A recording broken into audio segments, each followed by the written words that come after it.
Bonjour à tous, bienvenue dans ce nouveau numéro d'Il était une photo où nous allons parler cette fois du temple de Romba au cœur de la ville basse. Pour cela, nous allons revenir sur sa construction, sa situation et son site avec cette carte postale datant vraisemblablement de 1908.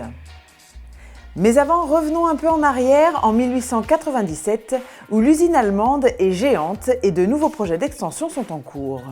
Avant et après cette date, on note d'ailleurs une arrivée massive d'ouvriers allemands, mais aussi alsaciens, majoritairement protestants, avec 315 protestants en 1895, 500 en 1898 et 500 autres attendus. C'est alors la naissance de la ville basse.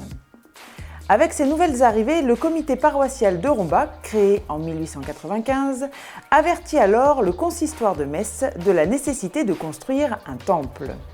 Ce dernier, et avec l'aide de l'usine, fut donc construit en 1899-1900 au cœur de la nouvelle ville basse protestante, afin de marquer le paysage et de s'affirmer avec son clocher élancé comme un signal répondant au clocher de l'église catholique de la ville haute française et patriote, mais la carte postale nous montre seulement le cimetière et nous laisse suggérer l'église juste à côté.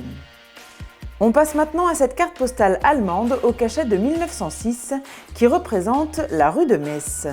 Le nouveau temple est édifié au cœur de la ville basse, au sud de la gare et à l'intersection de deux voies importantes de liaison, la route devenue rue de Metz et la route impériale en direction d'Amnéville et d'Agondange.